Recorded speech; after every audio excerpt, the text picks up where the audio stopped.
Hi, good night. Welcome to Conversation with Rayford Burke. This is Rayford Burke here in New York, of course. Share the link, everyone. Text me, let me know where you're watching from while you do that. Tonight, we have a very big show. Massive, massive program. Some very important people. We have two panels. We want to talk about the Bartica miners' murder. And then we'll have analysis by three attorneys and a law enforcement expert, and that's Paul Slow. So everyone, call up everybody, call up the folk in Bartica if they're not at the wake. I understand there's a massive wake going on in Bartica. Of course, I'm Bartician, so I'm grieving with the family members. Share the link, everyone. This is a very serious time in Guyana. I mean, we want to push development, but development must be commensurate with national security. And so what has happened is that we're pushing development, but the national security infrastructure is dilapidated. We have a very unqualified police commissioner. Someone just say to me today, he's a joke. I tend to concur. And so we're wondering, the people in Essequibo are facing so much right now. We have a threat from Venezuela. We have an invasion of Venezuelans. In Region 1, we have more Venezuelans than Guyanese living in Region 1. Then you come to Bartica.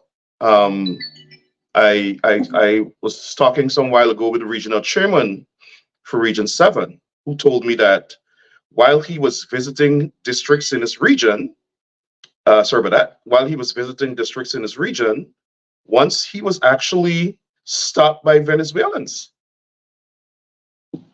This is the governor of that region being stopped by invaders. So that's a situation. Now we have these two miners, one who is 50, the other, one of his workers, 26. We'll come to that, who was killed shortly before that.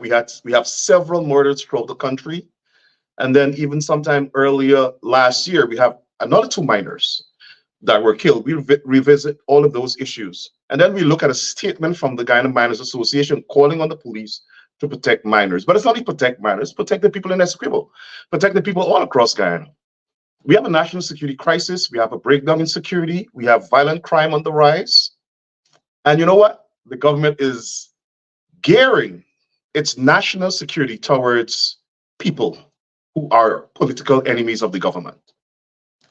That's scary, right? You have violent murders on the rise, shootings on the rise, people getting killed all over the country, people getting shot, crime on the rise, violent crime. And then you have an increase of surveillance, a misuse and abuse of police resources to target people like me. Now, why wasn't Sarabo patrolling the Essequibo? Right? Why wasn't Superintendent Mitchell Caesar? I'm gonna call names tonight. Who is the architect behind the police force trying to frame me in America? Yes, I said it. He can call Brick Dam and file another complaint for cyber crimes because I know everything that they're doing. Rather than spend police resources to drive all over Queens and Brooklyn and the Bronx to try to find information about me and my family, I want to ask Barjagde, why don't you send Superintendent Michelle Caesar to Essequibo to try to protect the minors? So we'll get into some serious discussion tonight. So I want you to share the link, everybody. Share the link. Get into all your Guyanese groups. If you haven't subscribed to my YouTube page, if you're watching from YouTube, subscribe to YouTube. If you're watching from Facebook, like, follow me, share this link. We have a very important discussion tonight about the national security crisis in Guyana. Share the link.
All right. Welcome back to Conversation with Bert. Keep sharing the link, everyone. I see that you're doing that. Before I start, let me acknowledge some people who've joined us here. And Currents, good night. Text me, let me know where you're watching from. And for the Bartica people, if you're not at the wake and you're not at work, your place should be on Conversation with Bert. So if you're watching from Bartica, text me, let me know where you're watching from. Good night, Arlene Daniels, watching from where? I'm not sure. Good night. Tell me where you're watching from. I'm seeing people saying good night. Good night, everybody. Good night, Don Clark. Good night, Deborah Lynch. It's going quickly. The floor mat. Good night. Hey, Kamal. There was a Bartician. Sister Kamal Passat. Good night to you. I'm not sure you're in Bartica right now, though, but it's all right. You're still your Bartician. Spread the word all over Bartica. Come on. Let them know Conversation with Bert is on. And we're talking about Bartica. So share the link, everybody. Janice O'Neill, good night. Let me see. You guys are moving so quickly. Watching from Atlanta.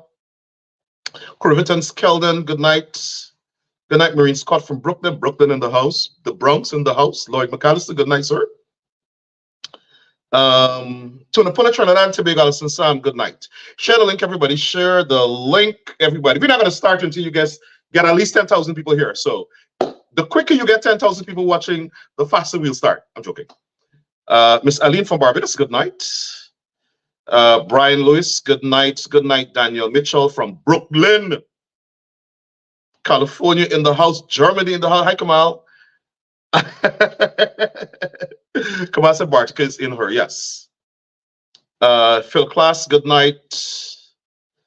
Good night. All right, so we're getting there. So I want to have a discussion, but before, let me bring in the Barticians.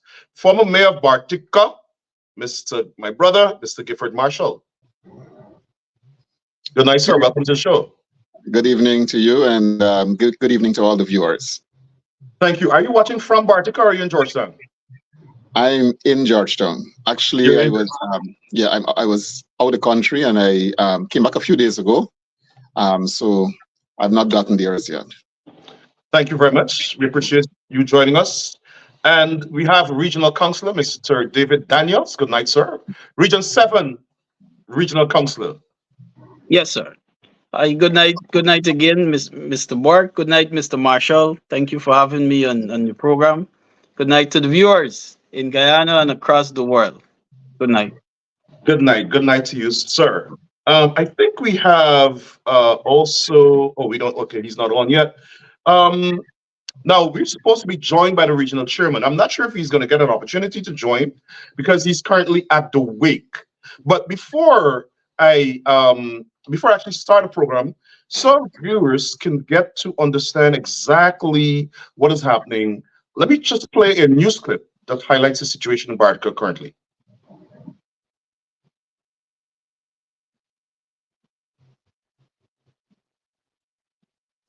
In a double murder committed on well-known Bartica businessman and miner Zahir Mohammed Sharif, 50, of By the Rubber Road, Bartica, and his worker Donovan Washington, 26, a porter and former national athlete of Lot 11 7th Avenue, Bartica. The two men were brutally shot dead during a gold heist at about 10 hours on Sunday, March 3rd at the Raimo Bagdam, Cayuni River, Region 7. This publication understands that two masked men on a red ATV carted off with 102 ounces of raw gold, valued at $37 million, and two licensed firearms, a .32 pistol and a 12-gauge shotgun, property of Sharif, after killing him and his worker. Police headquarters in a statement said that Sharif is the owner of a 6-inch land dredge operation at the Raimo Bagdam. At about 10 hours yesterday, he washed down the mentioned amount of raw gold and left his camp with Washington on an ATV en route to Bartica. Joel Stephen, 39, who is the general manager for Sheriff's operation, alleged that about 5 minutes after his boss left camp, he heard several loud explosions, which he suspected to be gunshots. As a result, he went to make checks in the area, and about 500 meters away from the camp, Stephen found both men lying in a trail with gunshot injuries about their bodies. He also observed that both of Sheriff's firearms and the gold were missing. He then alerted cops at the Bartica police station. When police arrived at the scene, Sheriff's body was examined. A circular wound to his right upper chest, a circular wound to his upper right thigh, a circular wound to his upper right arm, and a circular wound to his left upper back was seen. Washington's body was examined, and a circular wound was seen to the lower abdomen, left chest, left shoulder, left hand, and left elbow. 4 circular wounds were also seen to his right thigh, 2 to the left thigh, and 1 to his back. The scene was processed, and 1.32 magazine with 8 live matching rounds, 7 9mm spent shells, and 3.32 spent shells were found. On Monday, today, 2 men were arrested by police in the region. They are presently in police custody. Meanwhile, in a statement yesterday from the Small Miners Association, it was disclosed that Sharif was also the director and treasurer of the Small Miners Association, Guyana, Inc. The association said, quote, "Today our hearts are heavy as we mourn the tragic passing of Zahir, who was not only a dedicated member of our association, but also a cherished friend and colleague to many. His unwavering commitment to the betterment of Guyana's mining community was evident in every action he took, and his absence will be deeply felt by all who had the privilege of knowing him. End quote. Further, the association called upon the government of Guyana to take decisive action to enhance security measures and ensure the safety of all individuals residing and laboring in Guyana's interior regions. Investigations are ongoing. That's it. That's the sad news. And just briefly, let me let me share with you the scene at Bartica when the buddies arrived.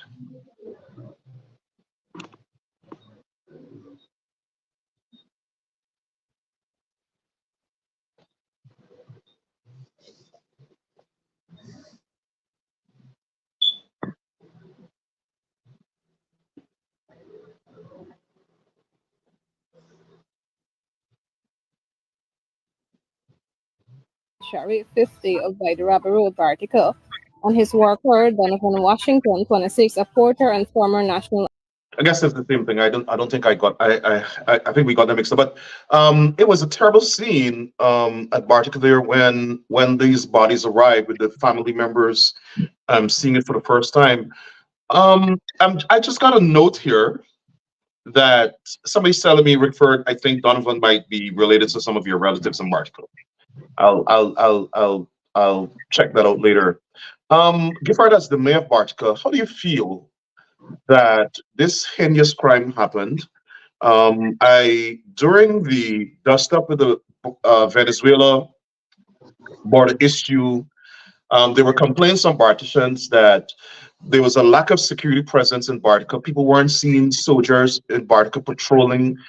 People weren't seeing gold miners were saying that they didn't feel safe. They were wondering what's happening. They were complaining that Venezuelan gangs were coming into their places at certain points in Esquivel and stealing their stuff, taking away their money. The regional chairman himself was stopped either last year or the year before by the Venezuelans.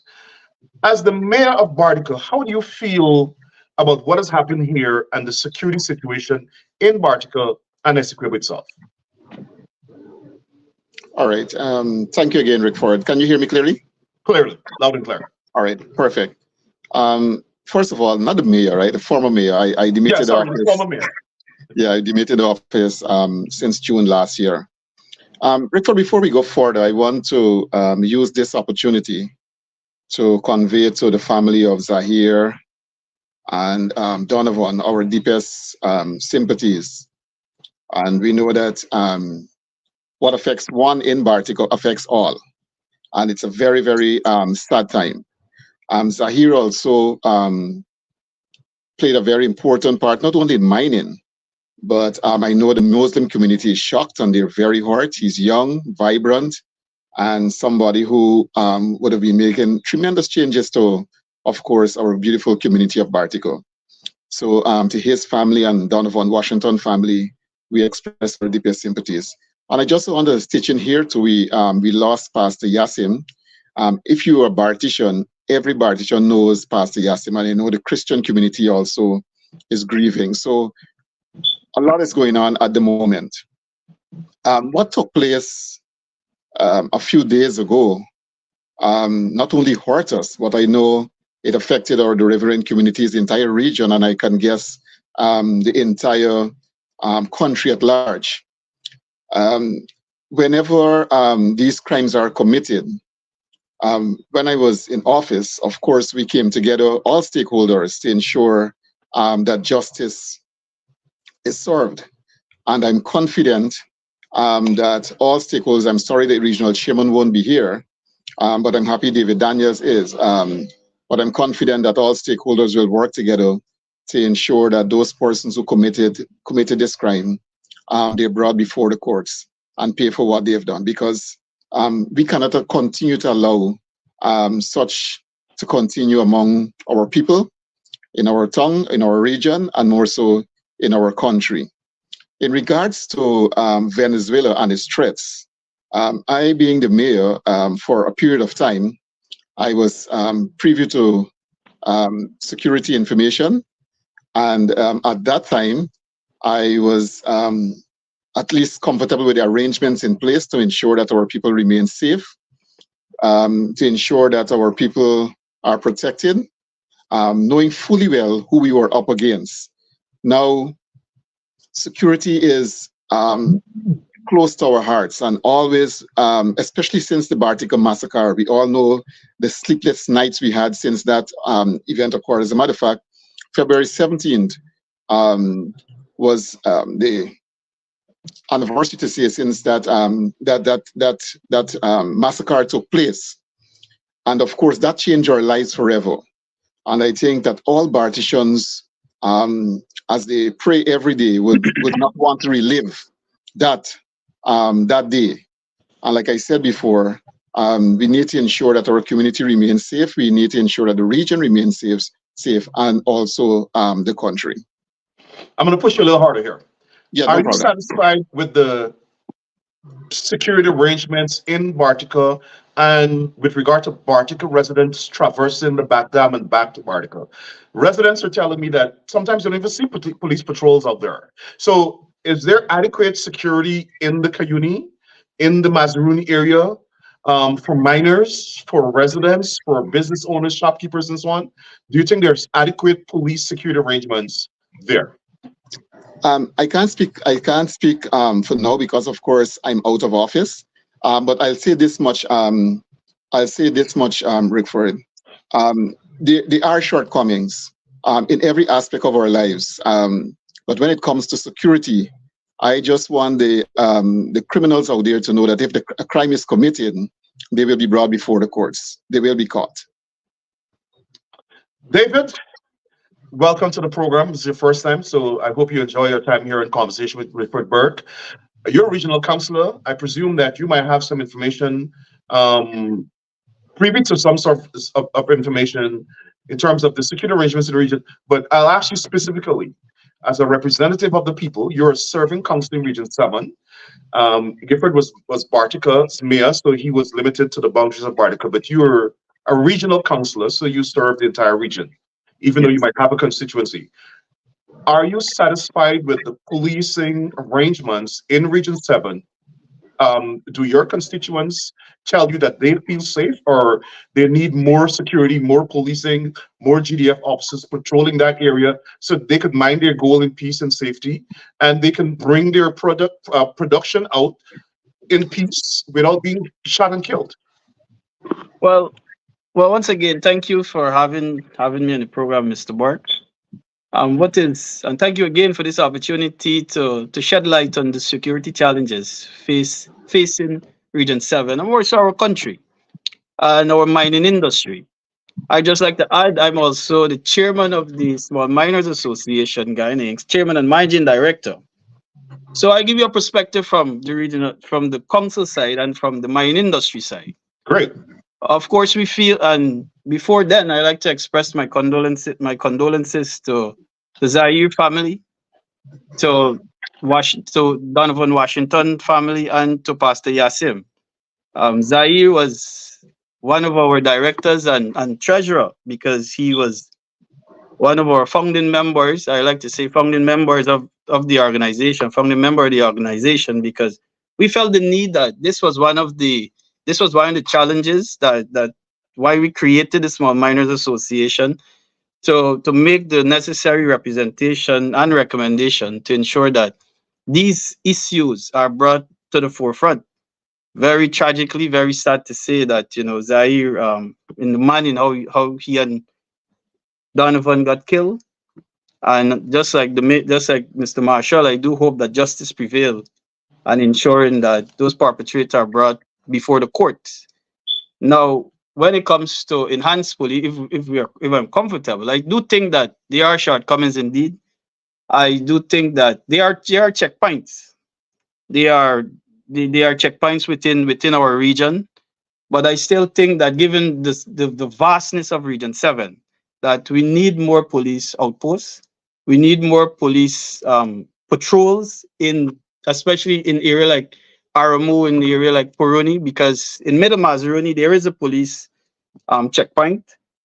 There's Isano Landing in Arankot. There is another one, but in Aramu, populated mining area. In Puruni, the second largest populated area in our region, we does not have a police outpost there. The police checkpoint is still at Itubali Landing. Okay, okay. And Let me ask. So checkpoints are one thing, but are they regular patrols at any given times? Can minors see police vehicles patrolling the area, GDF vehicles patrolling the area, or is that something that's rare? well, I don't want to throw the police directly under the bus to say that, that remember now orders got to come from Georgetown. No, no, no, no. Because, No. right? I'm asking you, if do you see, for instance, when you're driving in there, Yeah. do you see regular patrol No, vehicles, no. police? You don't see that. No, You no, see, no. that is what the miners are telling me. Yes. But so there are no police patrols. So, or rarely there will be police patrols just patrolling the area. And we understand the resources might be scared. But I'm not giving the police a pass because they found a police officer or police officers to come to New York to look for me and to look for my family and look for other Guyanese who are criticizing the government. And that's the point I want to make. They all of the most of their resources, their intelligence resources, and their actual physical resources are poised at opposition supporters, or if not black leaders. And you have people being killed in the regions, and there's inadequate resources. You had a police superintendent come all the way to New York, driving around New York, trying to see how they could trap me or whatever it is, committing espionage, committing transnational repression crimes to try to stop programs like this from Guyanese. But you have two minors being murdered, and you can't find resources to protect the people in Region 7. Yes, I'm going to come down hard on the police. So that's why I'm asking these questions, because we have Guyanese in the diaspora asking the same questions, and I have to represent them. So, but let me ask you, at what point in time now are miners going to be more careful in terms of the transportation of their production? Are you guys going to recommend now security? Maybe get police escorts? The police can escort Mohammeds when they're going to regatta. So are you guys now going to contemplate on asking for police escorts, or you're going to hire private security to escort these miners so that they can save their lives and they would not get shot and killed with their production and their production stolen, their firearms stolen? No, I think one of the main issue would be, or the main recommendation would be, is engage the authority of the day, and the government is the authority of the day, and ensuring that there is adequate police present. There's adequate police present in the region. There's more patrol now. We got to put patrol in the region now, and in these mining areas, and to ensure that there are outposts, not just the police patrol, but outposts in the populated mining area, or area whereby there are a large population of miners. And I give the example of Puruni, Blackwater, and Armud. Armud is the focal point where the murder took place.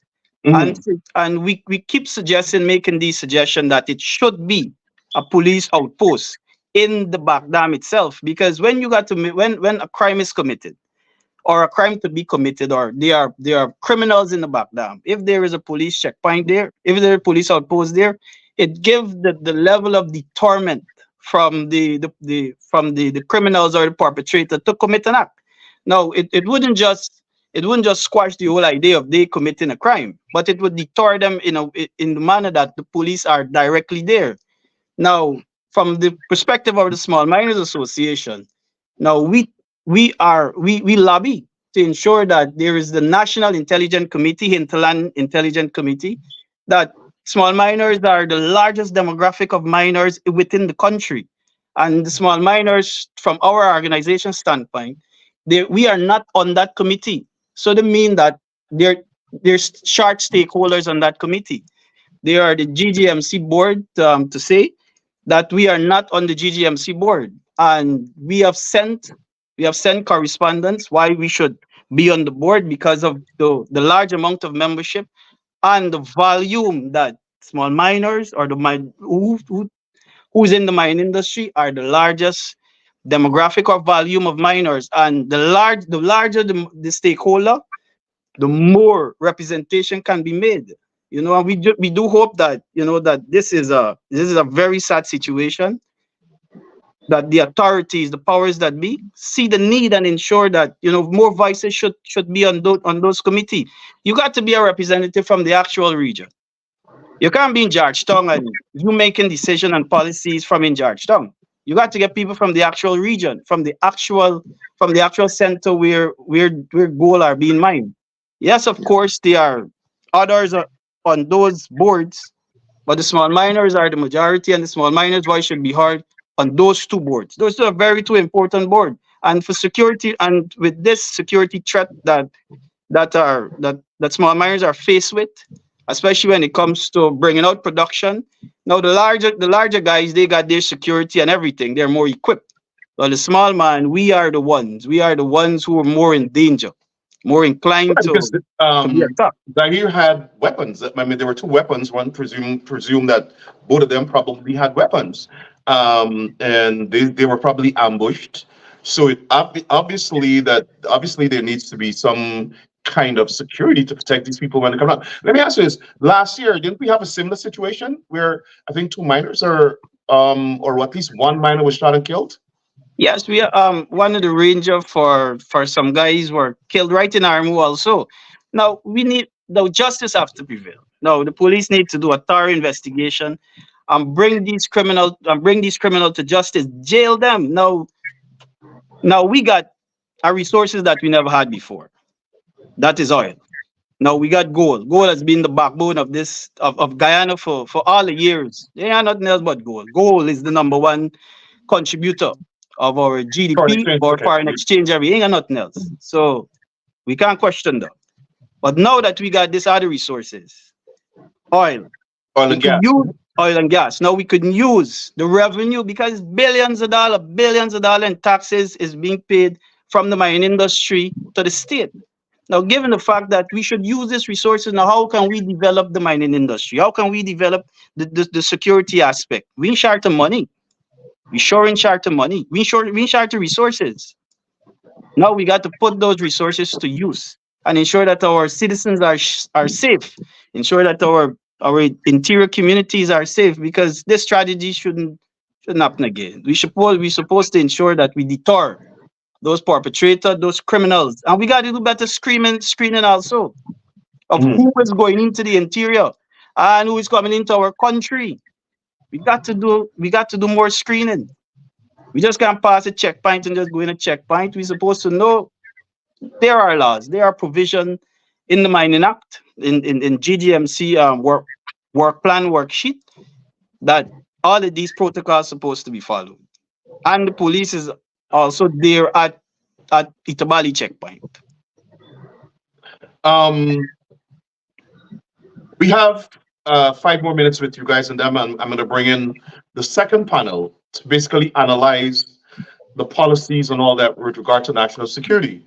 But you hit a point just now. I want to bring in Gifford in this. I have in my hand the PP government's what they call it development of one Guyana, and I'm seeing a development plan for Region 3, Region 5, Region 6, and the villages. And so that they don't think I'm bluffing, I'm showing it here, right? The villages that they're developing are all East Indian villages. Regions, I mean, massive development. Not one black village. Nowhere across those regions, not one. I don't see a plan for the development of Region 7. I don't see anything for the development of Region 10. I don't see anything for the development of Region 4. Well, yes, there's Region 4, but the Region 4 villages are East Indian villages. How do you feel as a young person, as a youth leader, and as a regional leader, that we have a national government?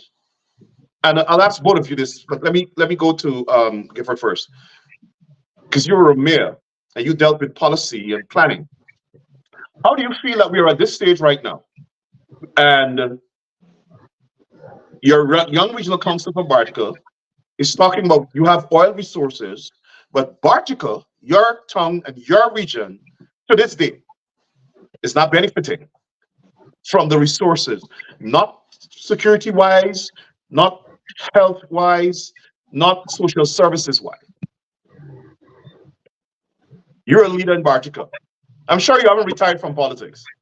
Uh, You, Wait, you want me to go first? You want me to go first, Rickford? you go first, Nico, yes. Okay. I have not had the benefit of looking at the whatever document you shared a few minutes ago, right? But what I can say to you, Rickford, is that I'm hurt and bruised with Guyana's politics.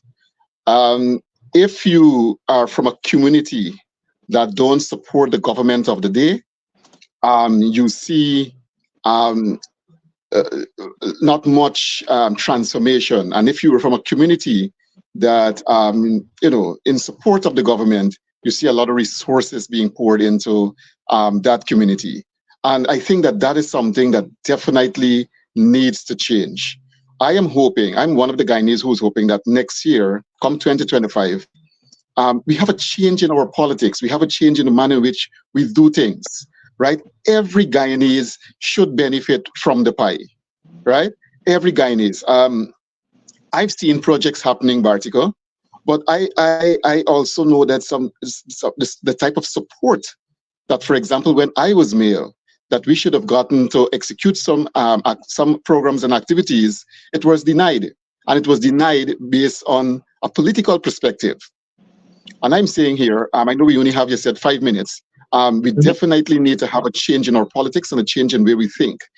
Rickford, I know David is out of the country, and like I told you before, I just came back, and we've had an opportunity. We travel a lot, and when we see what is happening in other parts of the world, it's like when you think about Guyana, sometimes you want to cry because we're like 100 years backward, right? 100 years backward, and the basic things that you argue for or you speak out for, sometimes you're seen as an enemy or a public enemy. Let's say, for example, the teacher strike.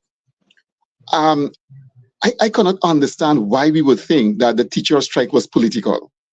Those teachers work tirelessly around the clock to ensure that the country is placed on the map when it comes to performances. And I'm a teacher by profession. I had the opportunity of leaving Guyana and go and serve in another country. And I can tell you, when you serve overseas and come back, you don't want to work here. I mean, you can't go back in the classroom because the difference is so vast. So we don't have time for me to continue on this, but I want to say this. Like I said, I'm not privy to the document that you have, but all I know is that what I know for sure is a fact is that if you're from a community that do not support the government of the day, then you have major challenges. You're starved for resources. Before you all go off, I have joining me former Assistant Police Commissioner Paul Slow, and so I just want to bring him on for us to talk about this police situation while you're on there. Mr. Slow, good night. Welcome to the program. Good night, Rick Ford. Good night, Mr. Marshall and Mr. Daniels. Good night to the viewers. Good night. Thank you for joining us. You listened to Mr. Daniels in particular. You listened to the former mayor of Bartica about the inadequacies of the police.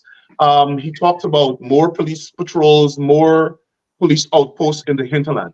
Is this a forgotten area of the country? Now with the development that's happening in the gold and mining industry, and in particular the crisis we have at the border, do you think that there's a complete failure in terms of the Guyana Police Force and its commitment to protecting this community? Well, let me say this. The communities that we're referring to, think particularly in Region 7 and 8, those are large expanse of land, very, very large. And in many cases, we say jungle. And therefore, to adequately police such a large expanse requires some refreshing thinking, some new thinking. I don't think the old method is going to work. For example, people are talking about outposts. I have not been very supportive of outposts because you have an outpost there at a fixed location, and you have a limited number of ranks, and therefore their capacity to respond and to be proactive is usually very limited. I recall around 2010, I did a report for the Guyana Gold and Diamonds Miners Association, whatever it is. I had just retired and I was commissioned to do a report, and I made some recommendations. And one of the things that I said then, and I think it is still relevant today, is that you have to have proper mobile patrols, well-equipped mobile patrols, so they can cover these areas. But I do not think, yes, the checkpoint might be good, but I do not think outpost is going to solve the problem. Because you have an outpost there, and from experience, outpost might have what? You might have 6, 7 ranks of the outpost. That is not adequate, because you would expect that if you're going to be proactive and you're going to be effective, then you're going to have people on patrol most of the time. And if you have 6, 7 ranks there and 2, 3 are on patrol, you see, and we're talking about shift, if they're going to work at 8 hours, even if they work a 12-hour shift, you see what we are talking about. And not only the ranks, we have to make sure that they are comfortable, make sure that they are motivated with terms of remunerations, make sure that they are properly led. So the thing requires some very modern, some refreshing thinking, and the old thinking is not going to work. I agree with you because, for instance, we live in New York. Whenever there's a crisis, or even when in areas where there are high crimes, you see mobile command units or mobile units, an entire police station moving from place to place. So the criminals are not sure where this thing is going to be parked, with 20 officers watching at them going out into the community, fanning around the community. I mean, that's what happened in modern policing. You have mobile units doing the patrols. So, for instance, you might send a mobile unit straight into the same area here, then move it to another area in region Cayuni, and but they're just patrolling all the time. So you can catch these criminals by element of surprise. And we have the Venezuelan crisis.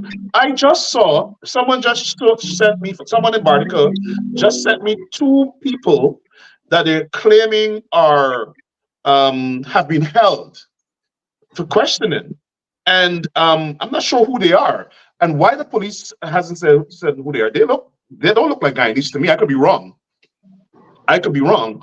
But we have this issue with Venezuela. You would think that there will be increased security in the area and add these same kind of innovative policing that you're talking about, Mrs. Lowe. Well, what they did, if you recall, with the problem with Venezuela, they thought it was the best thing to put the Spanish word for police on the vehicles in those same areas. And I was very critical of that, because I think that was actually treasonous to have Venezuela claiming 2/3 of your country. And in the very area that is being claimed, you decided that you're going to have Spanish word for police, policia, placed on vehicles and placed in station, and just goes to show the backwardness of the thinking of these people who are in charge. Well, it's politics. The government welcomes. I understand the government mobilized some of the Venezuelans to come to Guyana because they think that they can replace some of their voters. So it was a political move to make the Venezuelans more comfortable when they actually were cultivating Venezuelan intelligence and criminals. I want to come back to you, David. I don't want you to say everything that, of course, but is there a problem with Venezuelan gangs and criminals in Region 7? Well, from the report that we received, from information I was shared from the Intelligence Committee with the regional chairman, there are syndicatos on our borders. The syndicatos went as close as Quartzstone Landing that we know about, because when we were doing outreaches in those areas, we heard about the syndicatos, we heard about the gangs, and we heard about the asset, the prostitution, where those are the guys who collecting the money from the girls. So the syndicatos that are present Tell our in the listening Cayuni area. audience, what is a syndicato? Well, the syndicato of Venezuelan gang, very dangerous Venezuelan gang, right? And they patrol the Cayuni area, right? I never heard that they were in the Mazuruni area, but I know for sure in the Cayuni area. We have Attorney at Law Nigel Hughes joining us. Let's see if we could accommodate more people here on this platform before you guys go. Mr. Hughes, thank you for joining us, sir. Hi, good night, Rickford. Always a pleasure to be here. Good night, Thanks. Mr. Marshall. Good night, Mr. Daniels, and Mr. Slow, of course. Good evening. Good night. Good night, sir. Good evening, Nigel. I take it that you were probably privy to part at least of this conversation. We're talking about the national security infrastructure. We of course discussing the murder of these miners in Bartica, the adequacy of policing in the area, and I'm wondering, as from a policy point of view, Mr. Scott talked about the area being a vast land space, and so outposts probably will be inadequate because those police officers that will be stationed at the outposts would probably have to be on permanent patrol. From a policy point of view, how do we implement innovative policing in the hinterland area? How do we look at the rest of the world and see how they police vast areas? I mean, Guyana is a very relatively small country when you compare to some other countries like Brazil and even Venezuela. So how do we increase our security infrastructure to make sure that miners are safe, to make sure residents are safe, especially against the backdrop of this Venezuelan security threat? Let me start by saying, first of all, thank you for having me back. I think, Rickford, here it's a combination, and I think Mr. Slow touched on it. It's a combination of the innovative thinking has to be driven by the technology. Our interior areas are very sparsely populated, particularly the indigenous areas, and I'm sure the gentlemen here who are in Region 7 know that, you've got, especially in the Upper Mazaruni, you've got communities that have maybe 100 people. They probably have two police officers, and certainly when I'm doing outreach work, I always wonder if there was an attack, what would happen.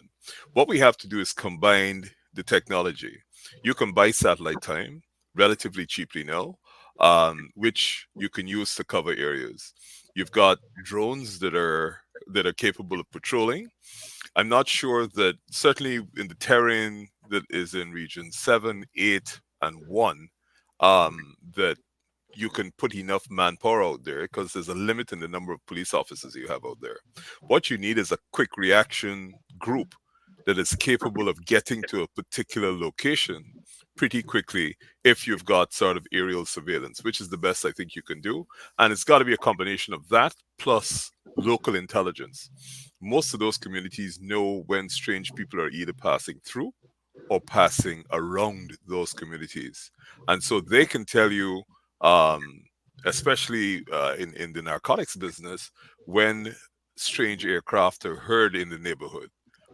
Which means that they got to be landing somewhere, they got to be dropping product off somewhere, somebody's got to be picking it up. But it's that level of intelligence that you need to bring to bear. My sympathies go to both Mr. Zahir and Donovan's family. I don't think, like as in cities, that you could prevent what happened in that situation. What you can do is reduce the opportunities for it to happen. But the reality with mining is that they are invariably out in remote communities, or the mining areas themselves are isolated, and it's going to be difficult to have police officers or police presence there. I think the ability to react quickly would become a greater deterrent to people who are trying to do this. I think it was either Mr. Marshall, Mr. Daniels mentioned the syndicatos. The danger with Venezuela and Guyana, or the danger to Guyana that is presented by the syndicatos is this. I think it is either in the Cuyuni. Yeah, I think it's in the Cuyuni. Those bordering towns, the syndicatos effectively control them just by virtue of their superior weaponry, their numbers.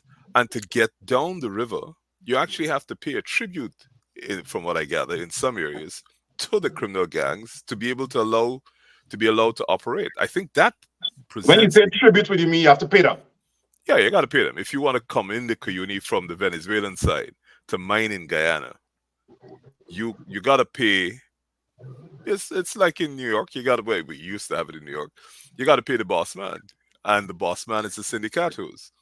And what happens You is talk about in the days where we had the mobsters. when you had the mobsters, but that Right. happens now. I think in a lot of those communities, you've got to pay your tribute, and that effectively is the surrendering of sovereignty slowly to the criminal element. Now, the military in Venezuela are quite capable of handling them, but at the same time, if these syndicatos actually can carry out their policy of incursion into Guyana, if these syndicatos um, exercise a level of control and dominion, then the Venezuelan military know that if and when they're ready to move, it's not very difficult for them to literally replace them and go there. So I think that's the sort of threat that we face that I think is a lot more pernicious than. I'm not saying the murders are not important, but um, certainly is a lot more a greater threat. And the other thing, of course, at the end of the day, bringing people to court is one thing. You have to have the forensic skills to successfully prosecute them, and that's where I think we lack expertise, particularly in Region 7, 8, 9, and 1, because they don't have forensic labs in that area. Just think about if you were to pick up some piece of evidence that you need to get to a lab quickly. There's no way that's happening because the lab is in Georgetown. You got to fly it there. You have to preserve it. Some of these locations probably don't have the facilities to adequately preserve it. So when it comes to the successful prosecution of people who have committed criminal activity, you're compromised at the forensic level. But that would be my response.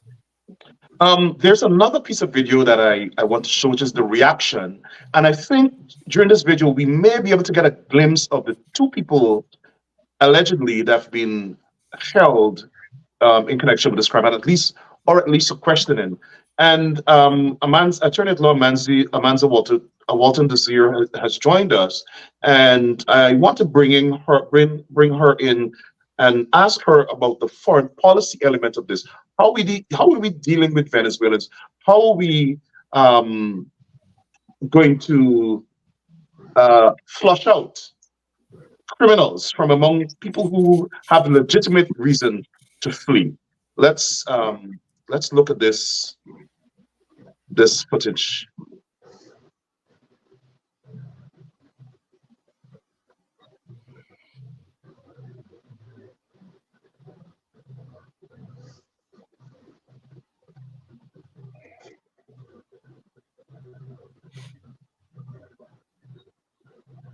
His worker, Donovan Washington, 26, a porter and former national athlete of Lot 11, 7th observed that both of sheriff's firearms and the gold were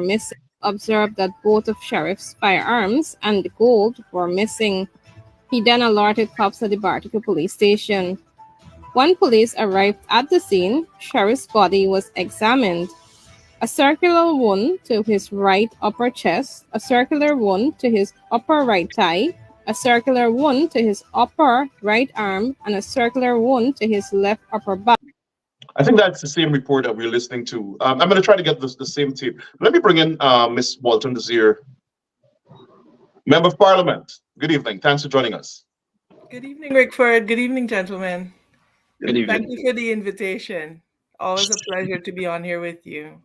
Sure. We're not sure whether the report that the perpetrators of these two heinous murders are actual Venezuelans. So we're not accusing Venezuelans of anything. But analyze for us the effect of the country not knowing who are the people crossing the borders, and how, from a policy point of view, we can address criminal gangs or stop criminal gangs and criminals from attempting to cross the border, presenting themselves as a legitimate humanitarian case. Rickford, the problem is a complex one. It's a complex problem, and it's exacerbated by a very porous border, and it's exacerbated by a lack of capacity in our law enforcement mechanism. And so you have a number of issues conflating to really result in a very terrible security situation. The issue of gangs and syndicatos, certainly in the gold mining areas, is not something that is new. It is a challenge that has been ongoing. The difference that we find, however, is the approach of the current government to managing this security crisis. From a foreign policy perspective, we've been very clear that there is need for a robust immigration policy, migration policy, a policy that will address all of the operational aspects of controlling as far as we possibly can migration back and forth across those porous borders.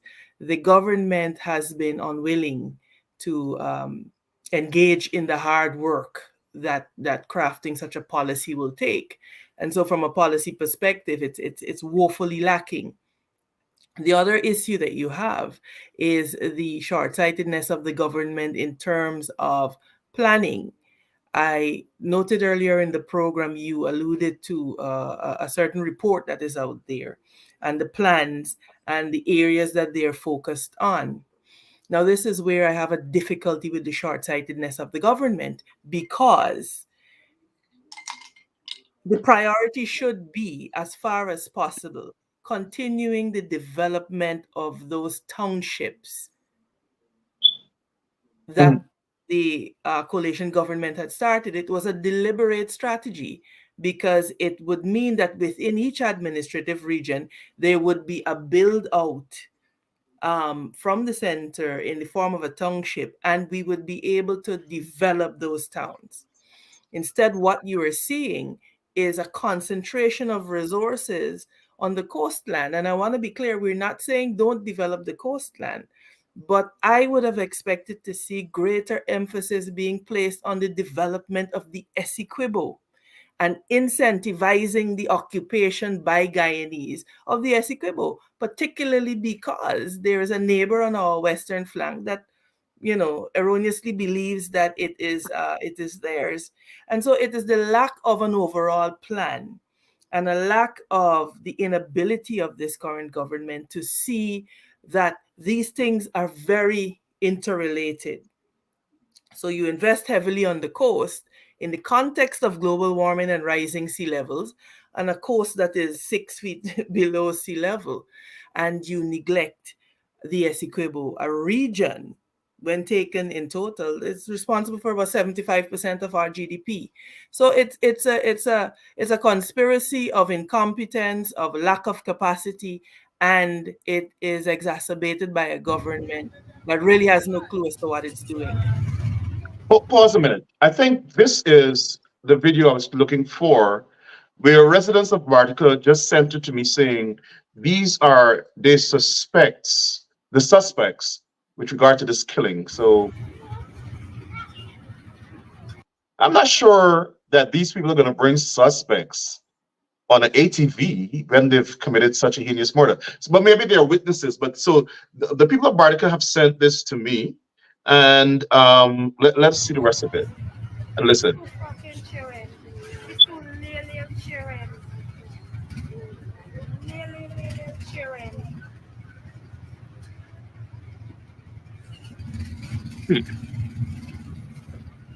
Let's look at it again.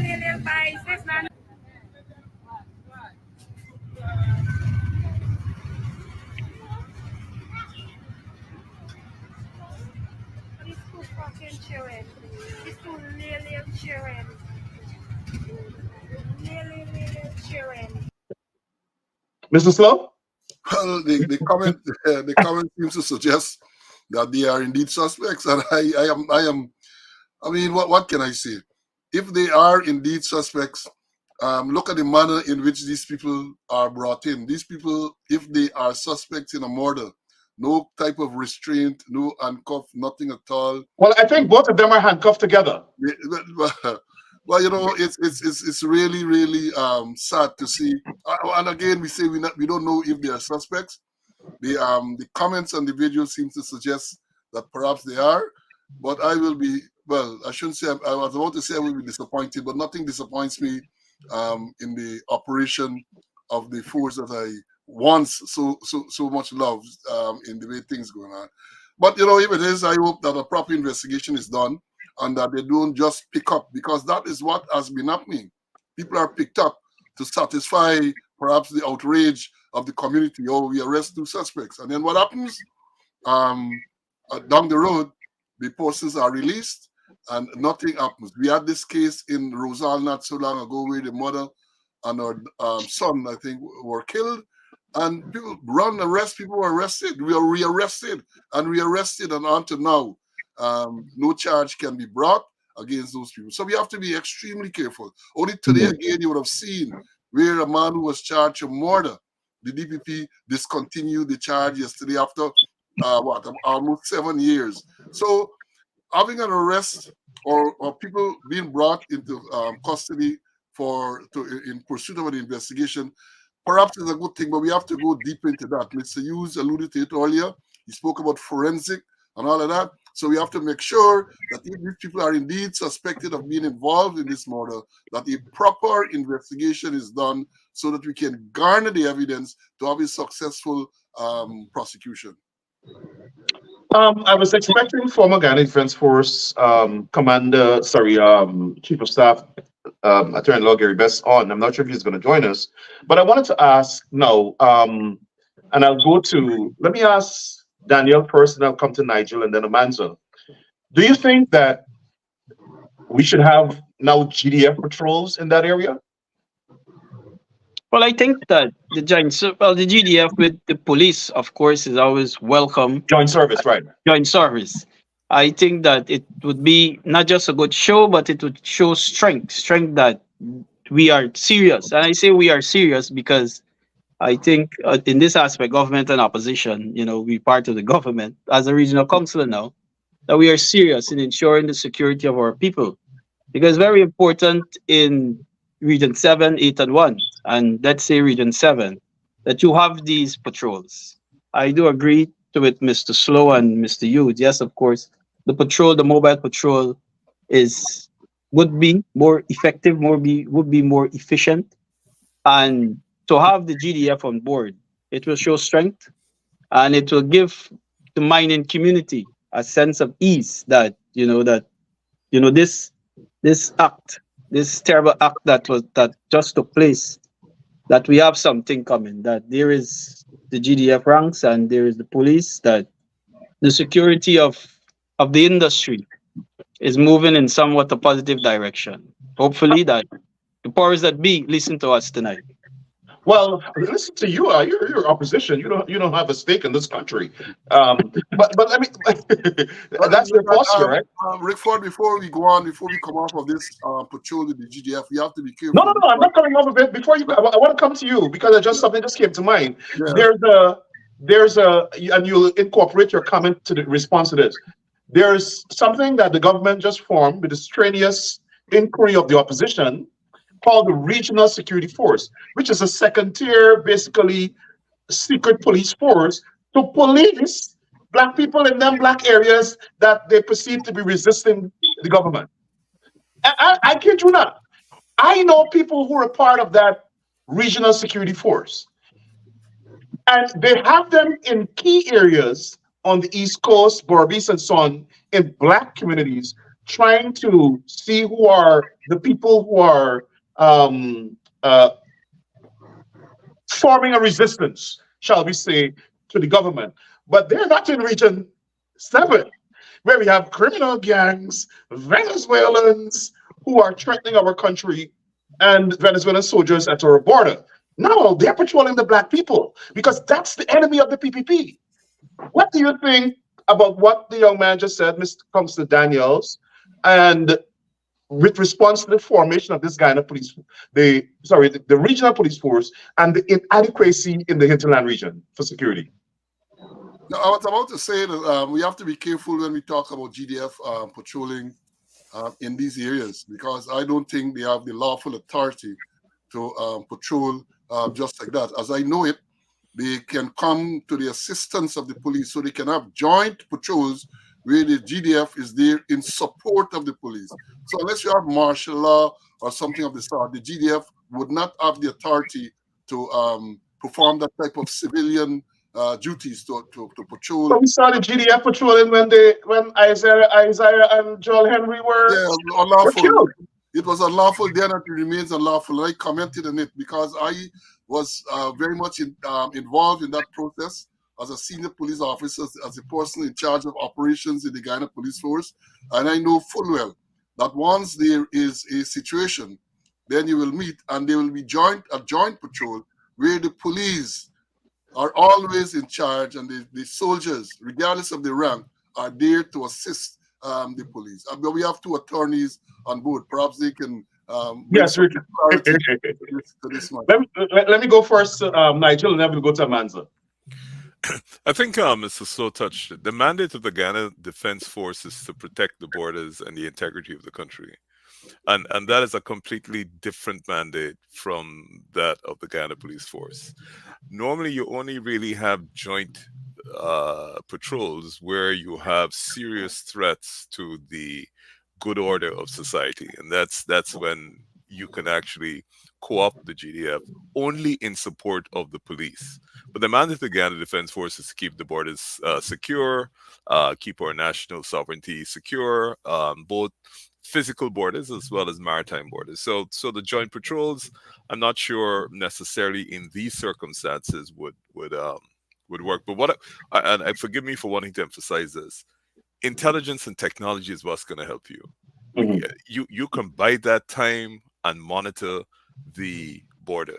The United States, as you know, can tell you what has happened in any given second in any given square foot of the planet simply by virtue of their capacity. As you know, with the oil spill that happened off of Tobago the other day, they can actually track through commercial intelligence, not high military intelligence. They can track where that boat came from, where the tug came from, and it's only a matter of time before it comes out. So it's difficult to do anything on the planet and not eventually be able to get it. The problem with us, I think, is that we in Ghana, we don't seem to want to place a lot of reliance on intelligence. And Mr. Slow will tell you this. The most effective policing is done as by virtue of intelligence. It's not by virtue of the amount of cars you have on the road. It's police know their territory. I remember once, forgive me if you could give me a minute and a half. Sure. I just started to practice. Mr. Skip Roberts was the crime chief at the time. And I remember a distraught lady coming in saying that she got robbed outside a border market. Larry George was head of the special squad downstairs. Mr. Roberts asked her where it happened. She gave him a general vicinity. And this is no joke. I was at the police station. Those guys left at 3:15, and at couldn't be later than 3:45, 3:40, 3:45. Came back with the lady's purse, handbag, whatever else they took from the car, plus the two guys who had broken into her car when she wasn't there.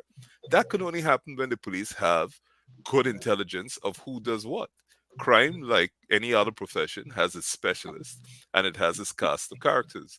And so, again, on the border, intelligence, you've got to take intelligence from the villages, you've got to take intelligence from the miners, you've got to take intelligence from the people who know what's going on.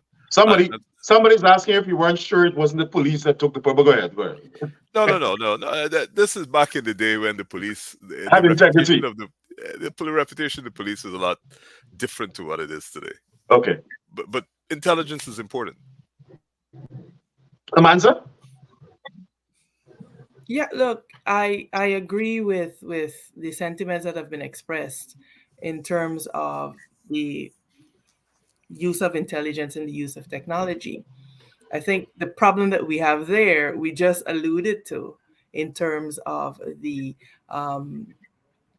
reputation that the police force has unfortunately earned over the last few years. And because I think people will be highly suspicious and resistant to that because they have no guarantees under the present dispensation that that technology will be used to deter crime and not as not weaponized against ordinary Guyanese citizens. And so that, of course, is a clear concern. Look, the problem has to be viewed, in my opinion, through the lens of a broader context, and that is understanding that in an authoritarian state, when accountability breaks down, we have to understand that it breaks all the way down. And so if you have a government that lacks accountability, that lacks transparency, this is what filters down. You see it in the Guyana police force, unfortunately. You see it permeating every aspect of Guyanese life and society. And the danger of turning a blind eye to it when it happens in one context is that when it spreads, it results in what we see happening to those two young, productive Guyanese men. And so we have to begin to understand as a population that we have to insist on law and order, period. It cannot be convenient. It cannot be, I don't speak out against a lack of accountability because I support the government, because that lack of accountability filters all the way through the society and ends up harming Guyanese citizens. And so we have to have an entire mindset shift about the way we understand what the problem is. In my view, we wink too much when wrongdoing is happening, when the law is broken. We excuse it because it is a party that we may or may not, or that we may support.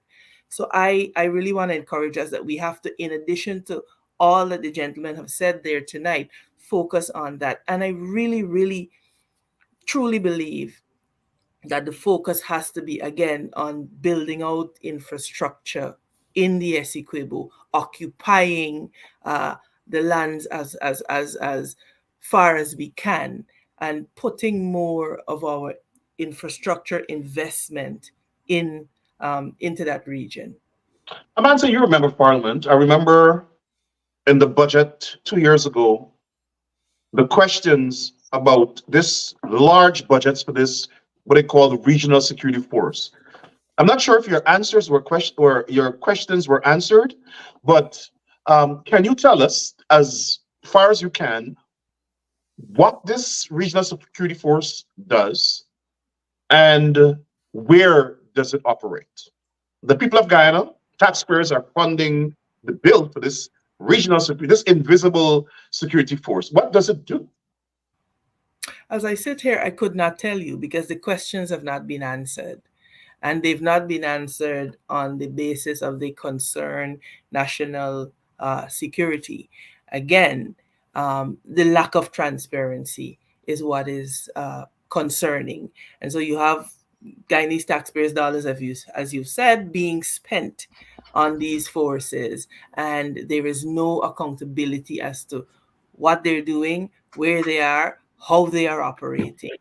And I wanna make a point that Mr. Slow talked about the joint patrols, but there is no denying that that military presence on the border, and in particularly our frontier villages, would act and has acted in the past to some degree as a deterrent to these marauding gangs. But we don't see that now. What we see is our men and women in uniform cleaning drains. There is a backwardness that characterizes this government and its operations that continues to, whilst it seems to soothe or to soothe people's ego in high offices, that are very, very harmful for the long-term development and the long-term morale of this nation. And I think we, the people of Guyana, we have to call for a stop to this. Our men and women in uniform are few, and they should be meaningfully occupied, not be cleaning drains. Former Chief of Staff of the Guyana Defense Force, Attorney at Law Dr. Gary Best has joined us. We're not seeing his video. I'm not sure if we'll get his audio. Gary, can you hear me? Yeah, I can hear you. I'm not sure why there's no video. But we're hearing you loud and clear. The audience is hearing you. Let me ask you, if I guess you were following the discussion. As the former Chief of Staff of the Guyana Defense Force, there are certain pertinent aspects of national security you can disclose. But let me ask you this. In terms of this so-called regional security force and the lack of security in the Essequibo region, obviously contributing possibly to the murder of these two young men. We had a previous murder last year of somebody in the exact area. As a Bartician, I'm concerned, and I'm making a declaration that there's inadequate security. Lots of Barticians who have been in touch with me over the last 2 years agree with me. Can you comment on what this regional security force does? And if you can't, in response to Daniel, the regional counsel for Region 7, sorry, Mr. Daniels, saying there should be joint service patrols in the area to give confidence in the residents and the miners that the Guyana Police Force and the security services are there to protect them. What do you think about that proposal, and how can the miners themselves help to provide for their own security? Thank you, Rickford, for having me on the show. I'd like to join with my colleagues here and support what they've said in relation to security. And that has to do with the different perspectives coming from the councillor, the former mayor, Amanzo, Nigel, and Paul. I think it's important that all perspectives be looked at. I want to say, however, in relation to your question, maybe I'm not going to be directly answering your question. But I think we need to look at security from a different perspective. I think that we can try to get to the root of the problem and step away a bit from the symptoms of what we're seeing in security. Traditionally, there's a state-centric approach to security. I think that has been a model that Guyana has been using. That's a state-centric approach. It's grounded in realism, where the state itself takes on the responsibility for external and internal threats. So it's really a forced movement. The better approach to security really is a citizen-oriented approach. In that approach, the citizen comes first, and not the state. The state is not a primary actor. And I think what has happened in Guyana over the decades, that we have this state-centric approach to security, whereby the state spends money on security, goes out, acquire equipment for security, and at the same time, not recognizing the other part of security, which is human security. So I think we have to look at the approach to security. Can you elaborate on that? What is human security? How is it relevant to Guyana? How it works? Human security, in essence, means protecting vital freedoms, freedom from want, freedom from fear, building survival, building dignity, building livelihoods. In essence, freedom, human security is about empowerment and protection. Now, if you look at security, clearly you'll find that the state-centric approach stops where the human security begins, because the state is the primary actor. When you look at human security, we come into the realm of what was we talking about here by Amans and others. How do we deal with the people? How do we protect our people? How do we build livelihoods? How do we reduce inequalities? Because at the root of crime is poverty. Reducing inequities means you reducing poverty, you create more coefficients and more space for development. And that's one of the things you have to look at. How about when the security threat is external, like for instance, Venezuelan gangs?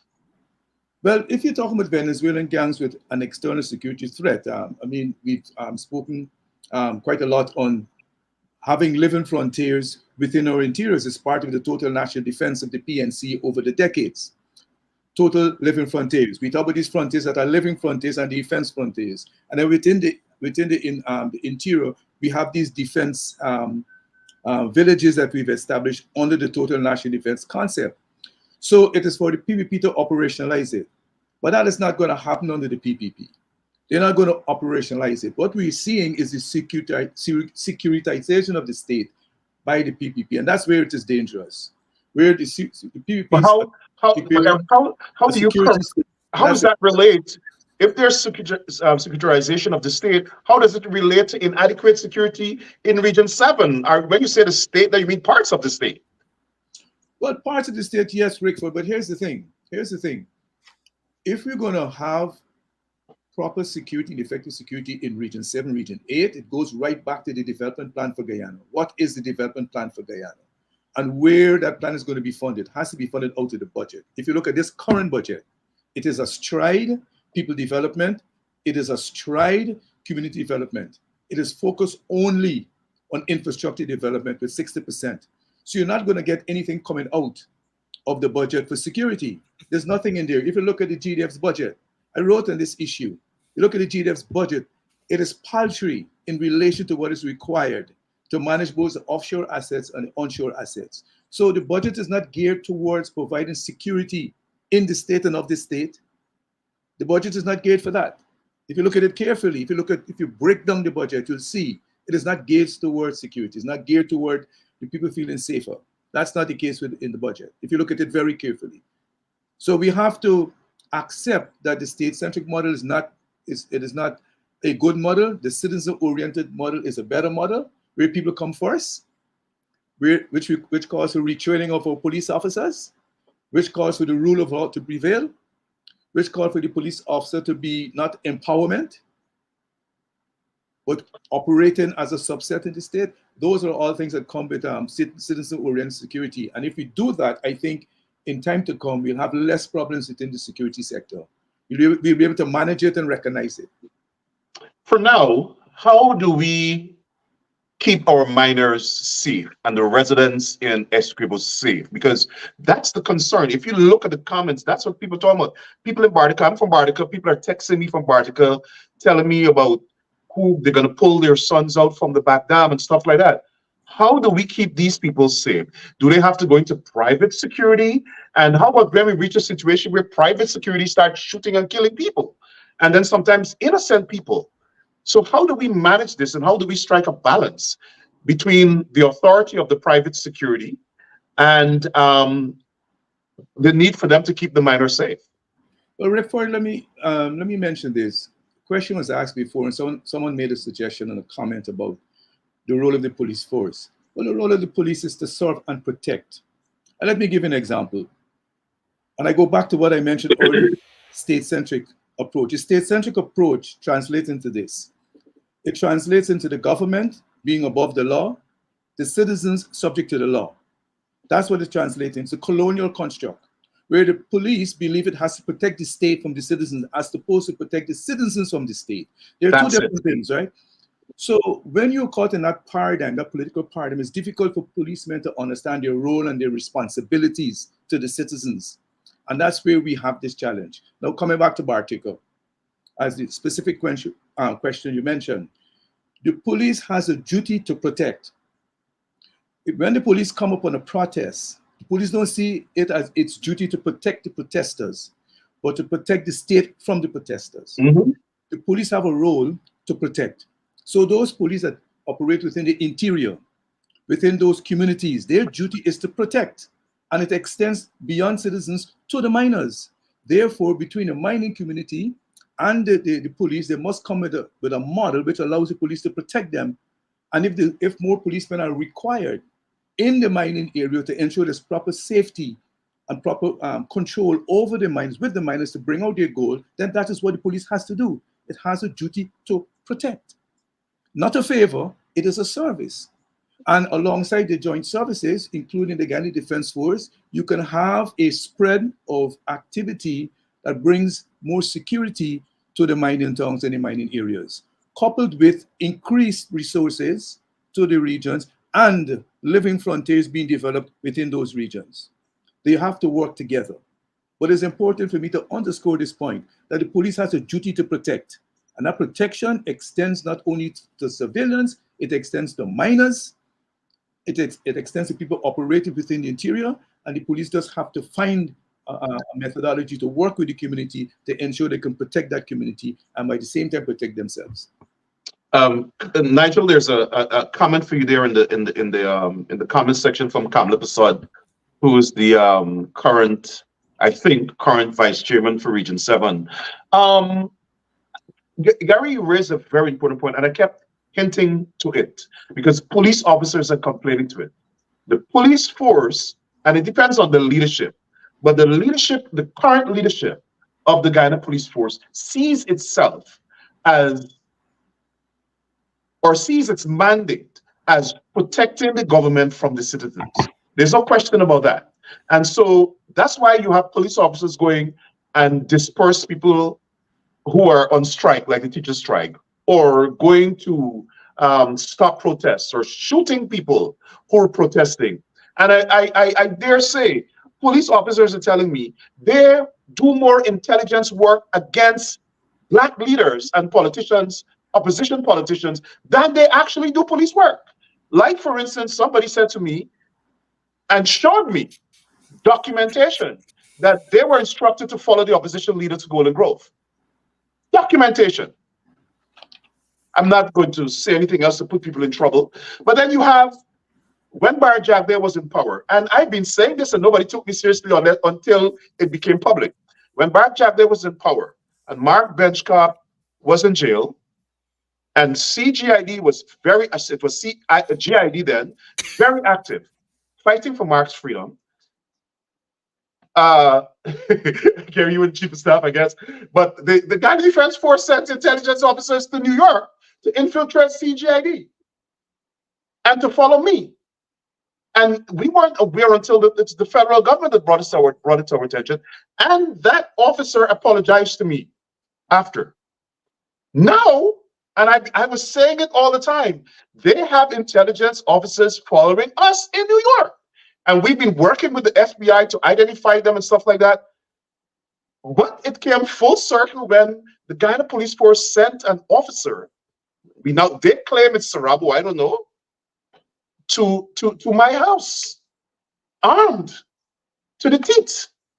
And then before that, you had a senior officer of the Guyana Police Force, the #2 person at CID, investigating Guyanese in New York, committing espionage. The Guyana Police Force is so focused on protecting the state from people who are speaking out that they rather risk jail in the United States, committing espionage, committing transnational repression crime, coming here, trying to find hitmen, police officers, trying to find hitmen to kill us. But they can't protect the people in Essequibo. They can hire the Guyana Police Force, and the government can budget money for this regional security force to police black leaders in the country. There's no question about that. That's what they do. I speak to the guys. They follow Amanza and Aubrey Norton and Gary Best and Paul Slope. That's what they do. These police officers are hired to follow black leaders because they see them as a threat. They don't see the Sindicatos gang cutting off people's heads as threat. Black people are the threats to Barjak, they're in Orphan Alley. And that's the problem we have in the country. How do we, now I'm not the citizens of Guyana, and I'm angry because I'm Bartician. I'm Bartician and I grieve with the community there to know that they don't have adequate police officers on the ground to protect them. But they got police officers in New York trying to ingratiate themselves with gangs and killers to kill Guyanese who are speaking out against the government. But they can't put those police officers on the ground to protect Barticians. Mr. Slow? Yeah, well, Nigel, Rick Ford, let me say this. There's been no doubt that the Guyana Police Force has been weaponized since 2020 to go after persons who they believe are or who they perceive to be anti-government. I know that. The government came into office on the 2nd of August 2020, and immediately thereafter, instructions were given as to who should go where and that. So you have a force now that is weaponized. You have a force that is demoralized. You have a force that is unaccountable. That is why, for example, you can have Ramana arresting a lawyer for advising our client to remain silent.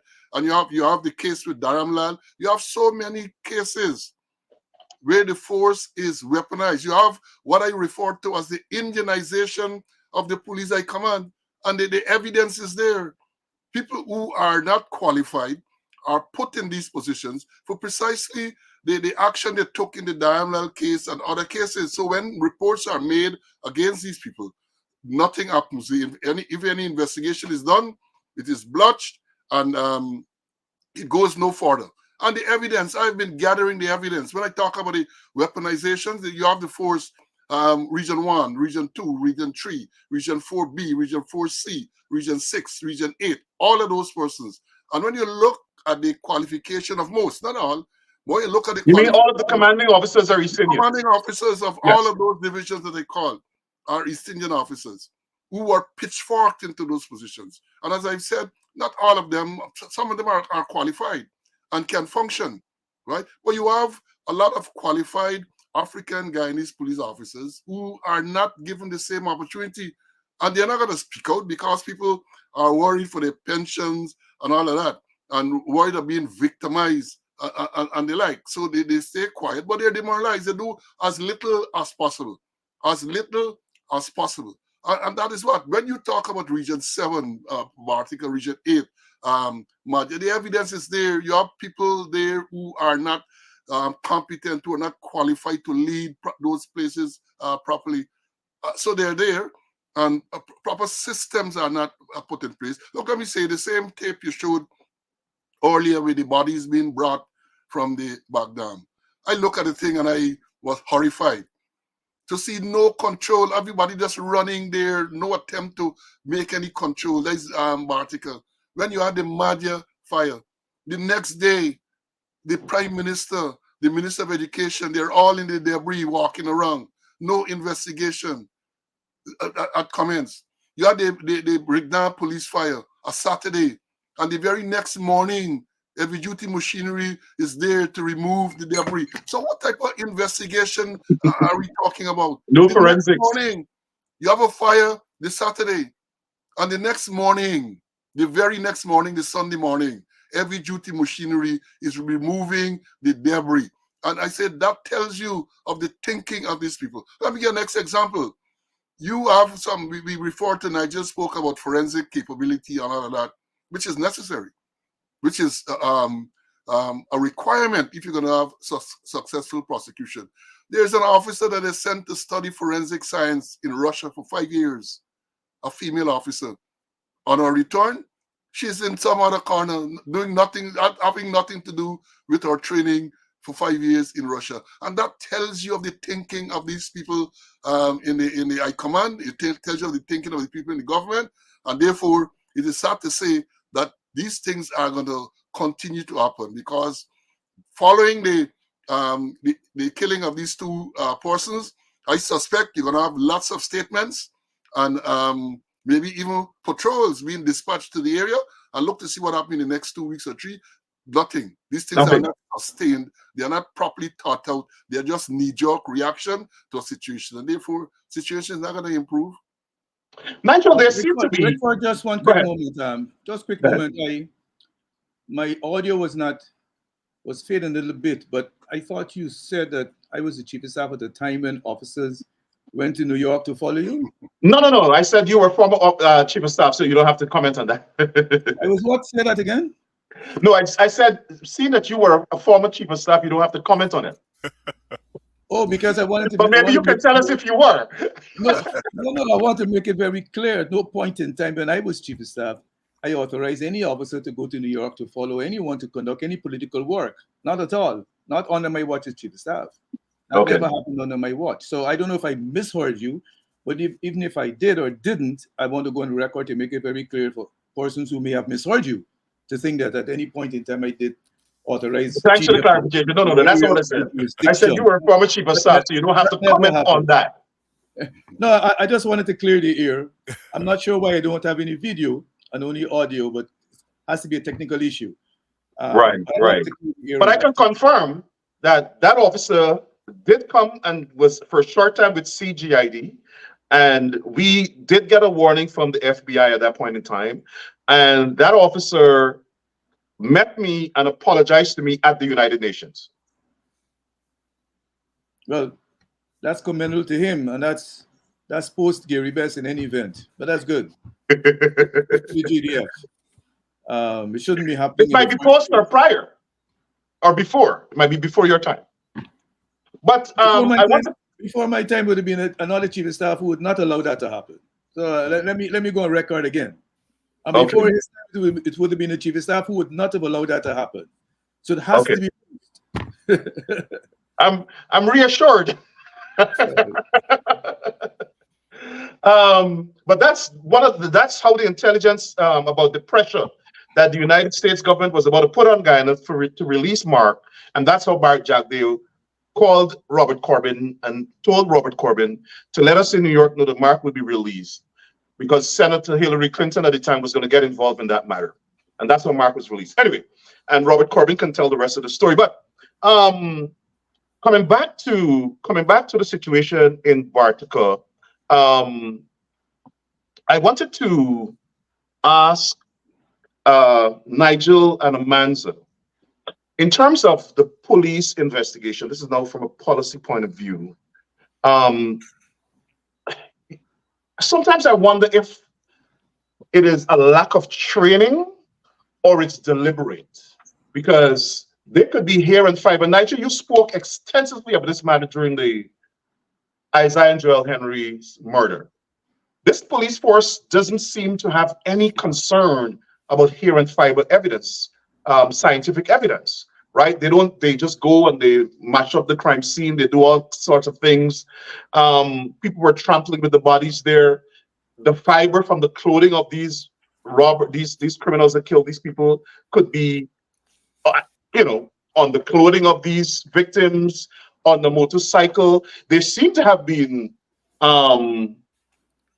witnesses, because the news item said that it was they pulled up on a red ATV. So there had to have been witnesses or something. So Mr. Slow pointed out how the scene was trampled on, how, at least when they came to Bartica, how do we preserve evidence? Is it training, or is it that the police force is ignorant? It can't be, right? So what is needed for us to have a better police force to provide better investigative evidence to get convictions?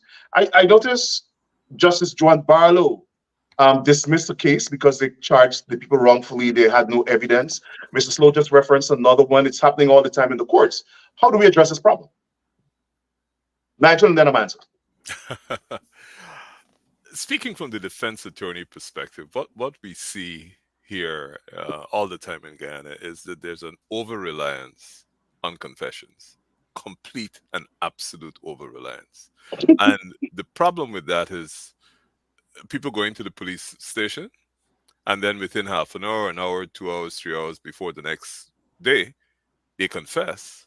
And what that confession triggers is the close of the investigation. They don't do any investigation after confession. Even if they're gonna beat you to confess. Yeah, and there are methods that are notoriously deployed by the Guyana police force. So what happens is that they get a confession, whether forced or coerced or induced, and then they stop the investigation. So all the forensic evidence that, even if that was a genuine confession, that can be used to corroborate what might be in the confession, is not gathered. So they go to court, the judge throws out the confession statement, and then what happens? You don't have any other evidence. And unfortunately, I don't know if the police don't check statistics. They repeatedly, in any session, must be at least 50 to 60% of the cases which they lose are because the confession statement goes and there's no other evidence. And because the approach is, because we have got a confession statement, we don't do any more forensics, then that's it.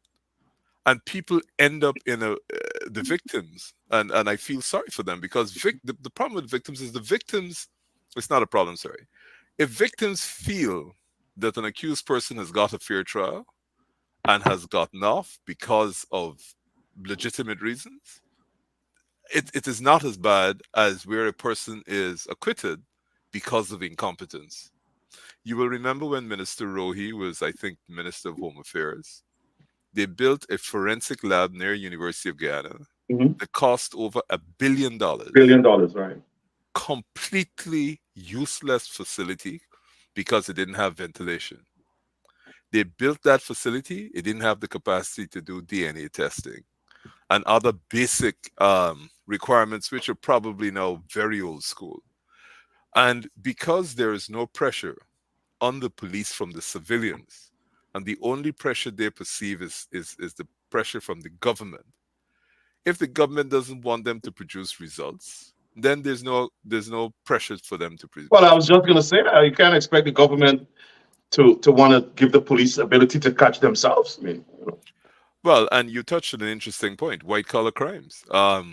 The investigation, charge, and successful prosecution of white collar crimes got to be less than 10%, and it's they just don't have the capacity there. I mean, if you've got anything looking remotely like a moderate fraud, I wouldn't even go to complicated fraud, moderate fraud. The police don't have the accounting forensic skills within the Guyana police force. There doesn't appear to be uh, any enthusiasm for acquiring those skills. And more, as the country becomes a lot more well heeled, the crimes are going to become a lot more sophisticated. And the only way you can deal with that is to acquire the skills. And in the cases where you don't have the skills, you should really go externally outside of the country to get the forensic skills. You will remember Prime Minister Manning in Trinidad when there was that huge airport fraud, a project which started probably at, I don't know, 800-900 million dollars over the passage of how many years ended up at 3-4 billion US dollars. He went to the international forensic accounting firms, hired them. They ended up charging a lot of very, very highly connected Trinidad businessmen who eventually got convicted either in Miami or both in Miami and in Trinidad, and they hired the skills. We have to acknowledge where we have inadequacies and hire it. Everything is available in the market. Amanda?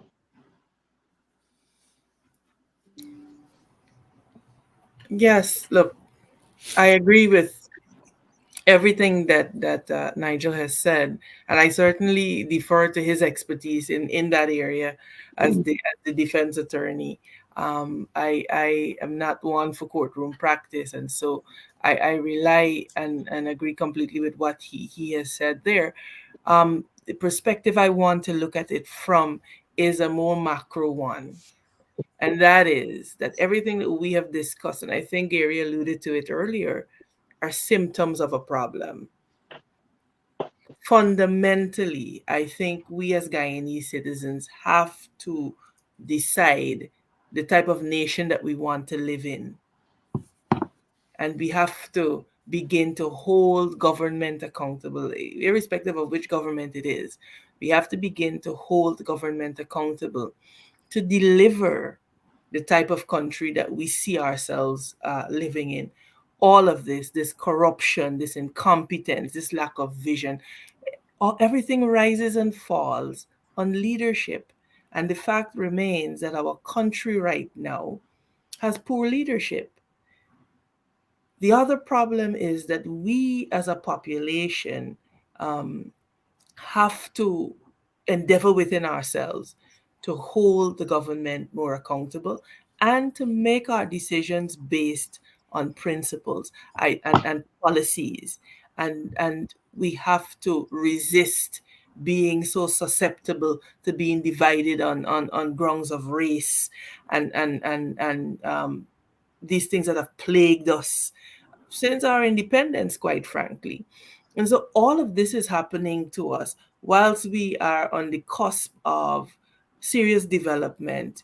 One of the guests earlier alluded to the fact that we have more money now than we ever have had. And therefore, we have the opportunity to build the country that we want. But we have to have every Guyanese citizen on board, understanding that one, our elections have consequences. Elections have consequences, and therefore we have to be able to operate as if we understand and appreciate the importance of our vote.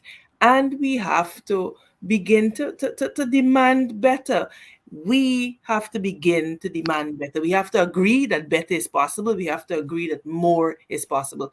And all of these discussions that we're having here tonight will now form a part of the broader national conversation as we endeavor to say, look, yes, we need better policing. We need policing with a different paradigm. Yes, we need to secure our borders. Yes, we need to invest in defense. Yes, we need to invest wisely in infrastructure. So the conversations have to happen, but more urgent and more important is the radical mindset shift that we need to do this. Guyana has all of the skills. I think this panel tonight has demonstrated that there's not a lack of ideas as it relates to Guyanese and how we can move this country forward. And so it's for everybody now to get on board and decide that we want to steer the ship in the right direction. Extensive conversation, informative. I'm seeing all the adjectives. I'm going to closing remarks. Let me start from Mayor Gifford Marshall, former mayor. All right, thank you again. It was indeed an honor to share this program with this distinguished panel. And of course, again, I want to express my sympathies to the grieving families. And our prayers is that justice will be served as quickly as possible. Councillor Daniel.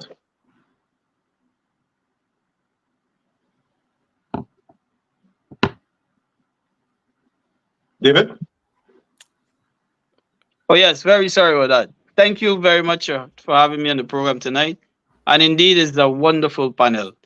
From small closing remarks, I do think, of course, that a more collaborative effort is needed to ensure the security of our country, to ensure the security of our mining region and our mining community. I do think that justice prevails. I do think that those perpetrators are brought before the courts and the family of the more victims. I hear Donovan that they see see justice. Thank you. Thanks. Mrs. Lowe? Yeah, thanks again for having me once again on your program. I did enjoy the interaction among the panelists, and I've been looking at the comments. I see that people were very enthused and interactive in terms of what the discussion. In respect to the last question you posed to Nigel and Amans, I just want to say that training is crucial, and training of the police ranks. And when we talk about forensic science, it's not the process starts at the scene and with the ordinary constable and the B duty ranks who are the first responder. So often we believe it's at the lab where the technicians will work. No, it doesn't start there. It starts at the scene, because if the evidence is not properly gathered, if it's not properly protected, then it's contaminated and the whole thing is likely to go down the drain. And I think that is the type of training they need to have. We had those type of training back in the day where you were told if you're on the beat and there was a scene, then you have to protect the scene, make sure that people don't go there, walk all over the scene as they did with the Maja fire and similar thing. And let me tell you this one. Only this morning I was reading, and yesterday I saw it, uproarious laughter. In Barbados, there's a matter being reported here now where a man was suspected to be murdered. And his son was informed by the undertakers. His son, the murder victim's son, was informed by the undertakers, at which point the undertakers indicated that apparently the police did not know, so they took back the body, they had removed the body, and they took back the body to the scene. When I read that last night, the police took the body back to the scene? No, the undertakers removed the body from the scene. And then when they learned that the police had not yet been involved, they took the body back to the scene. Read today's Starbrook News. I saw it last night. Somebody sent it to me. And when I read it this morning, so that is how bad things are. That is how bad. I mean, we laugh about it, but when you analyze it carefully, it tells you a story. It's a microcosm of a larger problem. So I'm glad for this opportunity.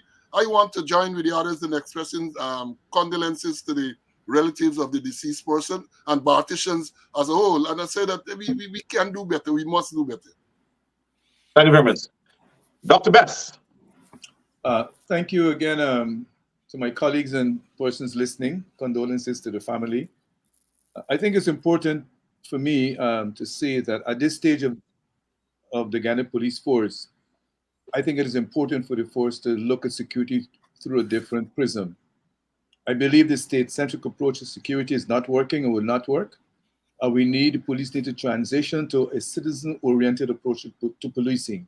That puts the citizen first, and it puts the state second. The important thing about that is that it forces the state and everyone within the state to be subject to the rule of law. That will require a different orientation of the police force, but I think in the long term, it will give us better results.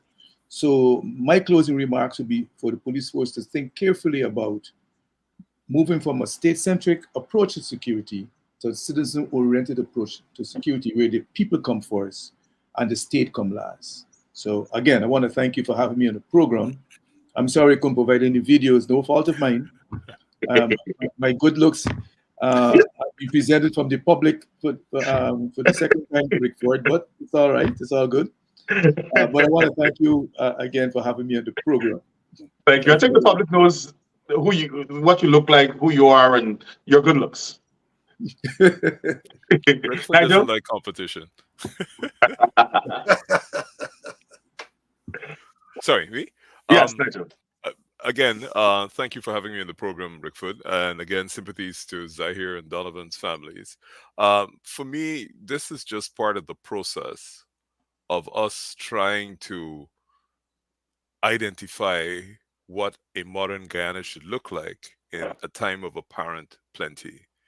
Just to see the scale of, I don't want to say dissent, the scale of concern by people who are genuinely committed to a better Guyana, when they see what is going on now, and especially in programs like yours, which I commend, it demonstrates that the country really is at a very critical role. And if we don't identify what we want in a modern Guyana, we first have to have a very clear vision of a modern Guyana. And I'm not talking about mimicking Dubai. That's not a modern Guyana. A modern Guyana comes out of our experiences. Shots fired. Shots fired. No, it's a fact. A modern Guyana, the experience of Dubai and the experience of Guyana couldn't be more different. So exactly. A modern Guyana has to be born out of our experiences. We know where we don't want to ever go back to, but we have more than enough creative energy, as demonstrated in your program tonight, to articulate that vision. And I think unless and until we start to do that, we run a very great risk of squandering this good fortune or apparent good fortune that we have. And the people will really perish, because we see a lot of money now, but if we don't have a vision and a plan in every single aspect of national development, and I think it's Dr. Bess who mentioned it, we got to have that vision. Otherwise, we will perish. We will be just another footnote of another set of people, unfortunately positioned in the third world, who just couldn't handle wealth. And that would be the worst epitaph on us when they write about us in 20, 30, 50 years. Amans, as you close, I want you to contemplate this. People are inboxing me, messaging me on WhatsApp, telling me that something that I've always said: the national security posture of the country is focused internally, focused on the security service protecting the state or the government from the people. And as we close off this program tonight, a lot of people watching, at least 18,000 people at this point in time, it dropped. How do we reassure people that we can build a state that actually fulfills the mission, the constitutional mission of the police force, which is service and protection, rather than protecting the government from the people expressing themselves. Rickford, thanks for having me, and always a pleasure. I learned so much, sitting amongst these distinguished gentlemen. I also want to, before I answer your question, extend my condolences to the residents of Bartica. It's a tough time with the two miners and Pastor Yasin, a giant of a spiritual leader in the community. And our thoughts and prayers are with their families and the people of Bartica at what I understand is a very trying time.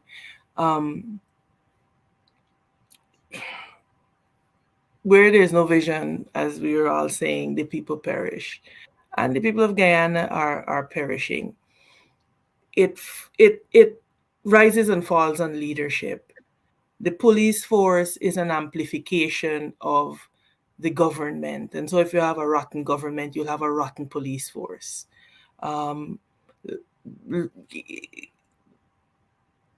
We as Guyanese have to be concerned that in a global village that we run the risk, particularly given what is happening in the context of the Venezuelan controversy, that we are not outnumbered in our own country.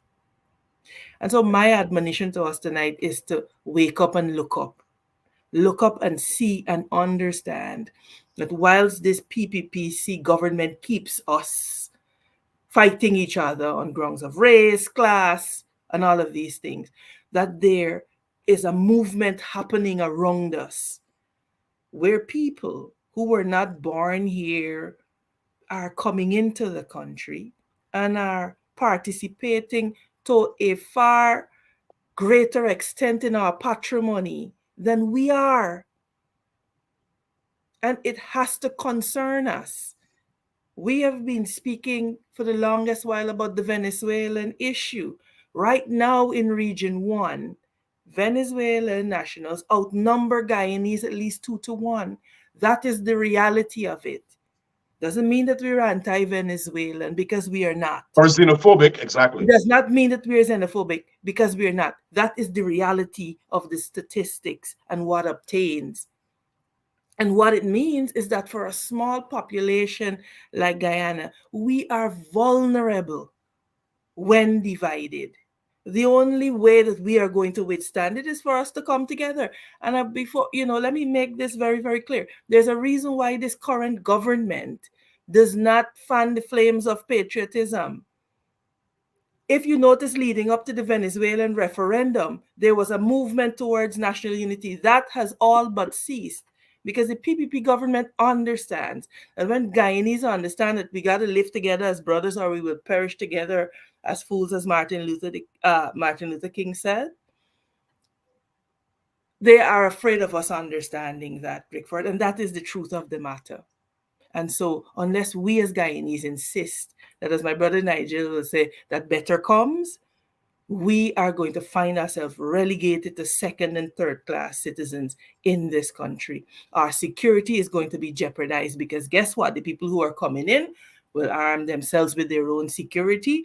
And because of that nexus that Dr. Best spoke about between crime and poverty, it is the poor working class Guyanese who will feel the ravages of what is happening. And so I want to leave us with the message that the power is completely in our hands. And we have to begin to be vigilant, and we have to guard that power. And we have to allow our vote to speak at the next elections. The PPP is bad for Guyana, and I have no bones about saying it.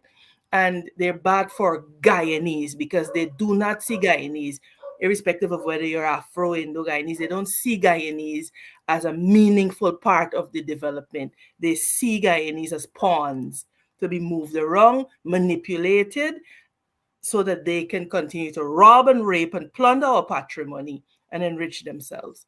But, I believe that Guyanese will shock them come 2025. If it is Amen. until 2025.